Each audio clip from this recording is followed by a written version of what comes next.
त्यानंतर तिने सबसे बडा खिलाडी, करण अर्जुन, चायना गेट अशा सिनेमातही काम केलं.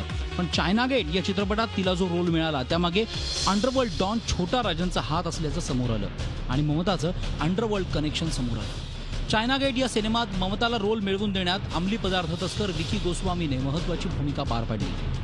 अंडरवर्ल्ड डॉन छोटा राजनचा खास विकी गोस्वामी हा जगातील सर्वात मोठा ड्रग माफिया. बॉलिवूडमध्ये पैसे गुंतवणं, हिरो हिरोईनना महागड्या वस्तू देणं ही विकी गोस्वामीची ओळख.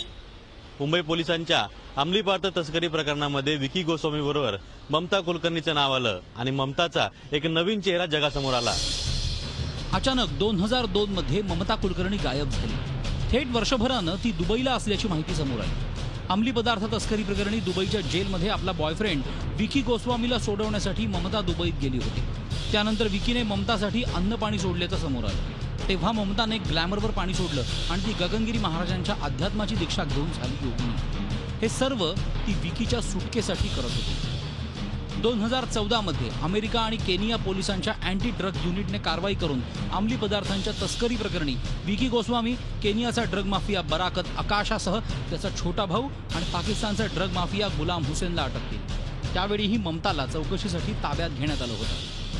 2012 साली विकी गोस्वामीची जेलमधून सुटका झाली. त्यानंतर विकी गोस्वामी आणि ममता हे दोघंही केनियाला स्थायिक झाले. पण 2014 साली अशी घटना घडली ज्यामुळे पुन्हा ममता आणि विकी गोस्वामीचे कारनामे समोर आले.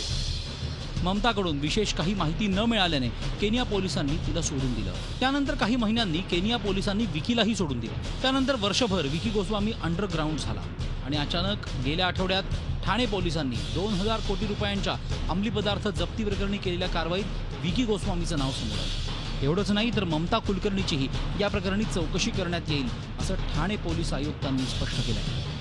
ऐसी इन्फॉर्मेशन है कि ममता कुलकर्णी को भी उसके पति के साथ डिटेन किया गया था, बाद में छोड़ दिया गया था, लेकिन वो भी शायद उनके स्कैनर पर अभी तक है. हमारे भी स्कैनर पर है. उनके रोल का जांच किया जा रहा है और उसके बाद आगे की कोई कार्रवाई की जाएगी. आता या प्रकरणात विकीला भारतात आणण्यासाठी ठाणे पोलिसांनी हालचाली सुरू केल्या आहेत. विकी पाठोपाठ ममतालाही आणलं जाईल. तेव्हा एक अभिनेत्री ते योगिनी ते अंमली पदार्थ तस्कर असा ममताचा रोल जगासमोर येईल. अजित मांढरे, झी मीडिया, मुंबई. झी 24 तास रहा एक पाऊल पुढे.